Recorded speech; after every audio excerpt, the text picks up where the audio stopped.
Bien, estamos con el profesor de Derecho Administrativo de la Universidad Católica del Perú, Jorge Danoz, con quien vamos a conversar sobre la reforma del servicio civil. Profesor Danoz, ¿cómo está? ¿Qué tal? Muchas gracias por estar con nosotros. Al contrario, muchas gracias, Javier, por la invitación. Cuéntenos, ante todo, ¿cuál es el estado actual de la ley de la reforma de la ley del servicio civil?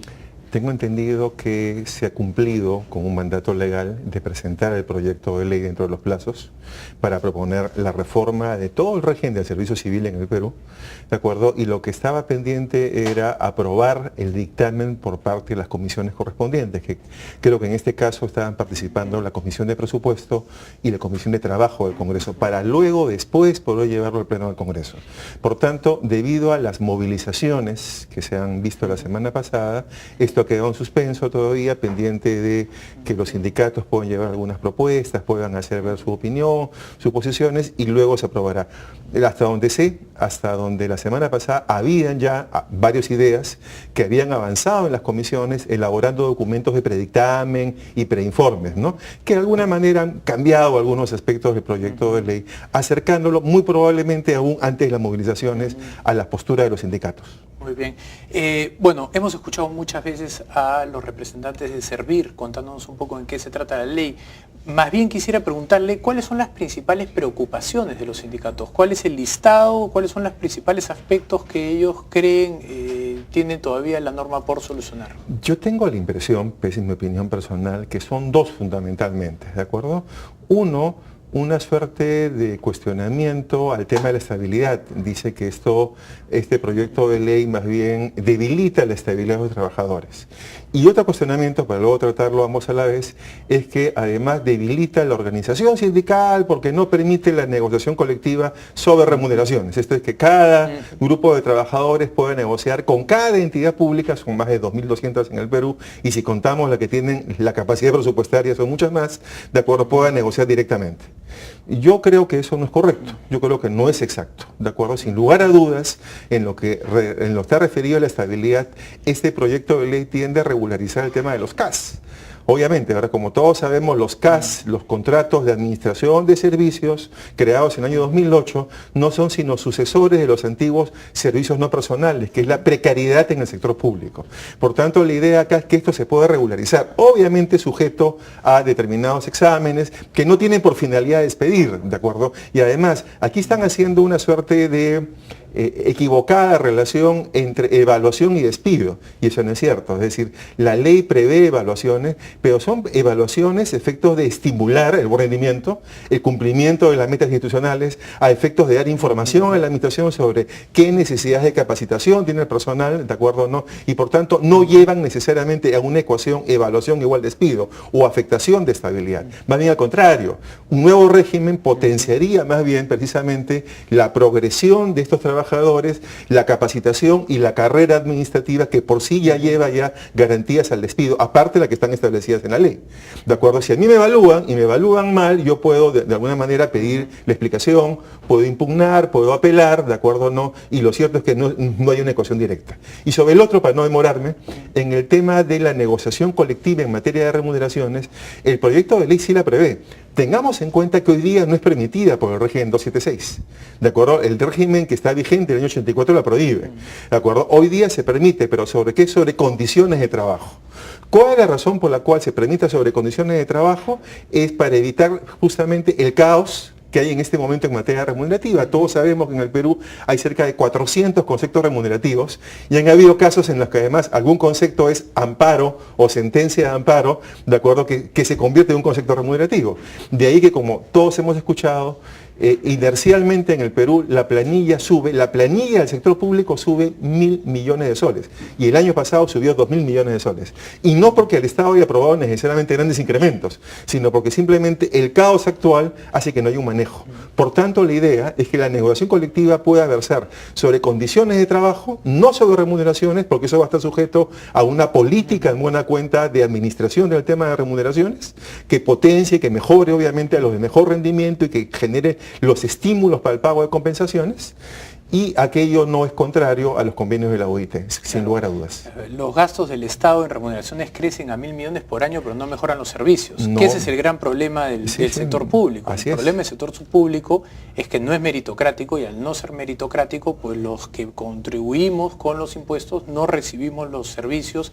Esta norma, como está establecida, o mejor dicho, el proyecto como está establecido, ¿usted cree que definitivamente convertiría al servicio civil en meritocrático o tardaría muchísimo tiempo en convertirlo en meritocrático? Yo creo que es una propuesta que se espera hace 20 años. ¿De acuerdo? En el cual, como usted comenta, hoy día hablamos de reformas de segunda generación, que estamos hablando de reformas para un mejor Estado, para un mejor servicio, para que la ciudadanía, las empresas obtengan un Estado que precisamente está acorde con el crecimiento del país. Un Estado que pueda colaborar con la competitividad, de acuerdo con el desarrollo que actualmente Por tanto, la idea es una mejor administración que, ¿verdad?, sirva al ciudadano.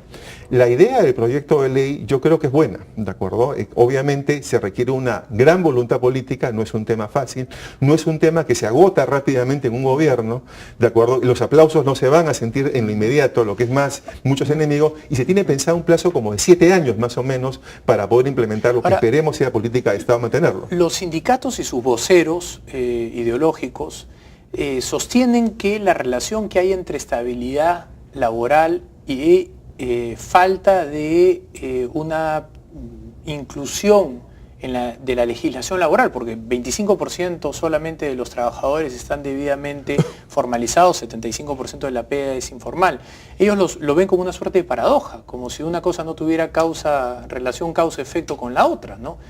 No hay bastante evidencia, no hay suficiente evidencia para probar que legislaciones laborales más rígidas producen justamente informalidad.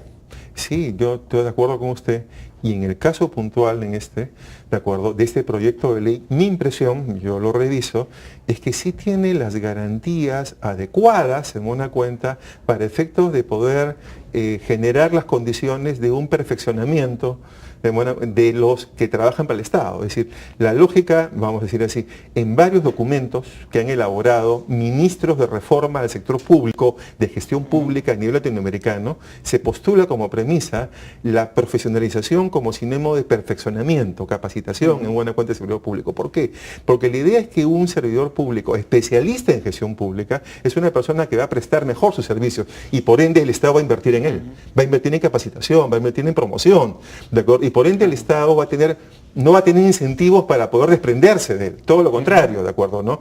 Por tanto, no puede decirse, como señalan los sindicatos, que en este caso se flexibiliza o se relaja, o que el hecho de que hayan evaluaciones y que puedan haber personal calificado, la peor calificación de ineficiencia comprobada, de acuerdo, eso significa que necesariamente se le va a despedir. No es así. El proyecto de ley prevé que hay si de todas las posibles categorías de calificación un trabajador es calificado en la peor, tiene derecho a capacitación, debe capacitarse, y así la segunda vez, en todo caso, vuelve a ser, él podrá impugnarlo, cuestionarlo, pero en ese caso sí recién queda. La idea de la evaluación, insisto, no es despedir. No es el caso aquí despedir, por lo que entiendo del proyecto de ley, sino, como lo señala expresamente, de acuerdo, lo que quiere es estimular el buen rendimiento y el comportamiento del servidor, ¿verdad? Y reconocer el aporte que éste hace a las metas institucionales. Y obviamente determinar la necesidad de capacitación. Lo que es más, la evaluación que usted terminó va a ser precisamente sobre las funciones que desempeña. No es una evaluación sobre un tema ajeno o sobre un tema de una disciplina diferente, no, sobre el cargo que está desempeñando, lo cual es ajustado. Ahora, de los sindicatos siempre escuchamos las quejas. ¿Proponen algo? ¿Hay alguna propuesta sobre la mesa de cómo mejorar esa norma? Yo tengo la impresión que parte de su prédica, de parte de algunos de los dirigentes encontrados, que se quieren el perfeccionamiento.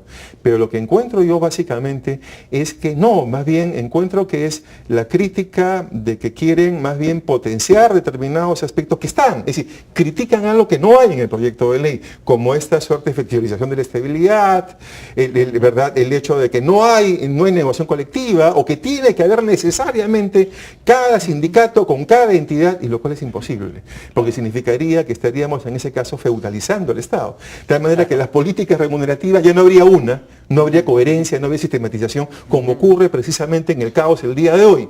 Por tanto, otras propuestas, tengo la impresión que la Comisión ha recogido algunos temas, por ejemplo, le puedo decir, en el tema del periodo de prueba.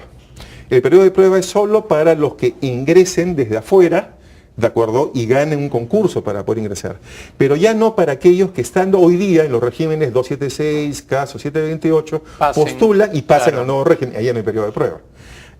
Algunos de esos temas, precisiones, ha sido recogido. Creo que el tema de la compensación por tiempo de servicios, que hoy día en el 276 es la mitad de la remuneración, y como usted sabe, la remuneración que tiene 50 bonificaciones finalmente resulta 30 soles o 40 soles, con lo que un CTC de 30 soles por año es ridículo. Hoy día la idea es que sería, me parece en el predictamen, sería también una remuneración, pero verdadera. Ya no esas remuneraciones ficticias que el día de hoy tienen muchos trabajadores del 276. Creo que hay temas que se han recogido que han servido para precisar. Correcto. Una última pregunta. A la hora de revisar usted esta propuesta, ¿ha encontrado alguna mejora posible? ¿Hay algo que usted pueda decir, podemos mejorar esto, se puede mejorar lo otro? A mí siempre me va a preocupar el hecho de que esto proyecto de ley, pero ya no en el plano legal, perdóneme usted, en un plano de apreciación, ¿de acuerdo? ¿No?